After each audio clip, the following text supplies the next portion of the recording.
The fight that was supposed to light up Georgia just got hit with the kind of plot twist no one saw coming. The boxing permit for Jake Paul versus Gervonta Tank Davis gone. Pulled without warning, buried under vague paperwork language that said, "Withdrawn by request." Within hours, social media turned into chaos. Fans thought the fight was scrapped entirely. Ticket holders demanded answers, tagging promoters and state officials as if it were an online manhunt. Everything looked perfect just a week ago. Promo trailers, influencer hype reels, even leaked arena walkthroughs showing Tank's name lit up in LED glory. Now the same venue's event calendar sits blank. The state's athletic commission database confirms it. No active permit, no official bout listing. What was supposed to be a billion-view livestream moment just vanished into bureaucracy. The optics couldn't be worse. One side says, just a temporary pause. The other says, fight's moving. No one's talking straight, and that silence is louder than any knockout. The public's left guessing whether this is a genuine paperwork snag, or a power play between promoters trying to outmaneuver each other. And just like that, the fight that was meant to prove who runs boxing's new era now has everyone wondering if it'll even happen at all. Once the shock wore off, fans started digging, and what they found only made things murkier. The Georgia Athletic and Entertainment Commission's database quietly scrubbed the event listing. No explanation, no red flag notice. Just gone. Then came the TMZ Sports update confirming the promoter had pulled the permit request days before the public even noticed. That revelation flipped the narrative from confusion to suspicion. People wanted to know why anyone would yank a permit this close to fight week. Clerical issue didn't sound believable. Industry chatter hinted that the promoter's team withdrew before regulators could reject it. A preemptive dodge, not an accident. One source claimed the withdrawal was strategic, aimed at renegotiating revenue splits tied to arena concessions. Another insider floated a simpler theory. The commission wasn't happy with the medical paperwork from one fighter's camp. But that's not all. Digital sleuths started comparing timestamps from the commission's log and the official event marketing posts. The gap between them suggested someone knew this was coming, and kept promoting anyway. That's where the story turned from procedural mess to controlled chaos. On paper, it's just a missing permit. In reality, it's a chess match between power players who know the optics of uncertainty can sometimes sell more than certainty itself. The internet didn't wait for answers, it detonated. Within minutes of the permit news leaking, the fight Twitter turned into a meltdown zone. Threads filled with refund demands, people claiming they'd already booked flights and hotels in Atlanta. Others posted memes of Jake Paul holding a closed sign like he'd been evicted from his own event. TikTok clips outside the arena racked up thousands of comments from fans asking, "Is this real or promo SHT?" Some claimed this was all a stunt, that Jake was engineering fake controversy to boost hype. Others blamed Tank's camp, accusing them of stalling for leverage. None of it was confirmed, but that didn't stop the takes. A viral tweet even alleged that Tank's team ghosted the state commission, which later got ratioed after fans noticed no proof attached. Still, perception stuck. The more official channels remained silent, the wilder the theories became. One fan video showed a group ripping up mock tickets in protest. Another showed a hotel lobby packed with fans saying they'd been scammed by boxing again. The vibe shifted fast, from excitement to betrayal. For a sport built on hype, this was a knockout of a different kind. Fans weren't just watching drama unfold. They were part of it, loud, angry, and live streaming every second. While fans raged online, things behind the scenes got desperate. Sources close to the promotion claimed calls were flying between lawyers, arena reps, and TV partners trying to keep the broadcast deal from collapsing. The official line said, "Venue clarification in progress," but insiders described it differently, chaos control. One executive reportedly called it a logistical five-alarm fire. The permit pull meant millions were frozen. Ticket revenue couldn't be finalized, sponsors were holding payments, and hotel blocks reserved for VIP guests suddenly went dark. Rumors spread that Jake's promotion team already had contingency plans. Backup venues in Miami and Vegas pre-scouted weeks earlier, almost like they saw this coming. That's not a coincidence, one boxing insider told TMZ. That's insurance. But the scramble came at a cost. Local promoters in Georgia felt blindsided, saying they'd already poured money into city permits, staff contracts, and media rollout. One even posted a now-deleted tweet calling the whole thing a clown show in designer suits. The optics were ugly, flashy event branding on the outside, legal panic underneath. The worst part, every hour of silence made the story grow. By the time the promoters regrouped, the internet had already written its own script. One where the fight wasn't delayed, it was doomed. Tank Davis didn't wait for a press conference. He let Instagram do the talking.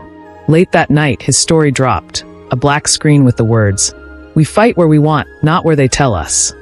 No names, no tags, but everyone knew who it was aimed at. Jake's camp, Georgia's commission, maybe both. Within minutes, fight pages reposted it with headlines like "Tank fires back" and "Message received." Fans split instantly.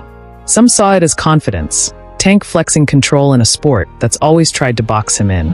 Others read it as defiance, maybe even a quiet admission that his team didn't like how the permit was handled. Reports claim tension had been building for weeks over travel logistics and promotional billing, especially since Jake's name reportedly got top placement on early posters. Tank's crew doubled down online too. His trainer posted a cryptic caption under an old sparring clip.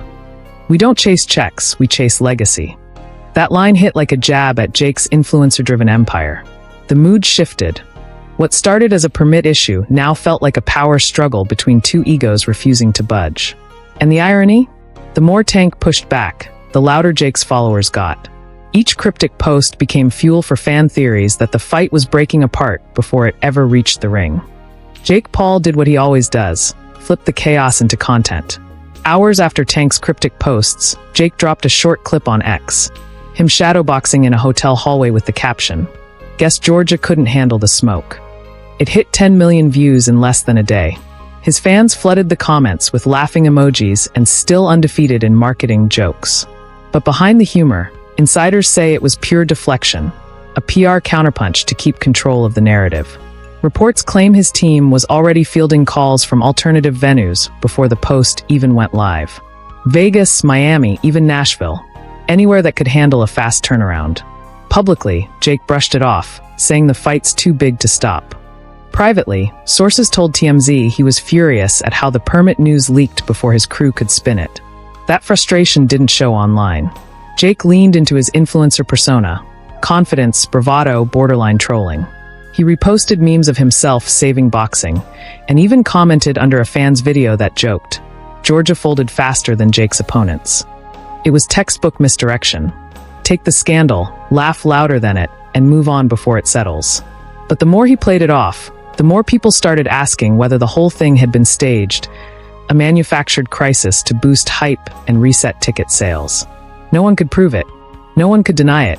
Either way, Jake Paul had already turned damage control into another viral victory. As the dust settled, a new wave of leaks started hitting fight blogs. Unnamed sources claimed the promotion was eyeing arenas in Miami, Dallas, even New Orleans. Anywhere big enough to host the spectacle without state-level red tape. Each rumor had a different confirmed insider behind it, and fans devoured every one like breadcrumbs in a scavenger hunt. Screenshots of supposed emails from venue staff circulated on Reddit, though most turned out to be fake. Still, the illusion of inside access kept the fire alive. Reports suggested that at least 2 major venues were on hold under alternate event names, a classic promoter trick to hide negotiations. It wasn't just a fight anymore. It was a manhunt for where the next headline would land. Theories spun out fast. Some fans blamed state politics, saying Georgia's commission was under pressure after past event controversies. Others thought a major sponsor had pulled out, forcing the venue switch. A more conspiratorial corner of boxing Twitter went darker, claiming the entire permit fiasco was a setup to justify moving the fight somewhere with looser testing standards. None of it verified, all of it viral. Every leak added a new twist, every rumor another layer of chaos. What began as a bureaucratic hiccup had turned into a full-scale relocation thriller. And by this point, nobody cared what the truth was. They just wanted to know where to show up. By the end of the week, silence had become its own statement. No official from Jake's camp, Tank's team, or the Georgia Commission offered a concrete update. The fight was in limbo, the permit file empty, and ticket vendors stuck between refund requests and pending reschedules. Hotels that once bragged about hosting VIP guests quietly pulled their promo banners. Sponsors paused ad rollouts, waiting for clarity that never came. Reports claim one network partner even froze its marketing budget, saying they don't fund question marks. The hype machine had stalled, replaced by doubt, frustration, and speculation fatigue. What was supposed to be a global boxing spectacle now looked like a cautionary tale about overhyped business dressed as sport. For fans, it's another reminder that modern boxing isn't just about fighters. It's about who controls the headlines. One missing permit exposed every crack in that illusion. Ego, money, logistics, all the stuff hidden behind the ring lights finally spilled out. And as the noise fades, one question still hangs in the air. If the fight ever does happen, will anyone still believe it's about boxing, or just about who wins the narrative? And that's the real story behind the permit chaos shaking up Jake Paul versus Tank Davis. This fight isn't just about punches. It's about power moves, paperwork, and public chaos. If you made it this far, hit subscribe to Control Plus Style, drop a like, and share this with someone who's still waiting to see if this fight even happens.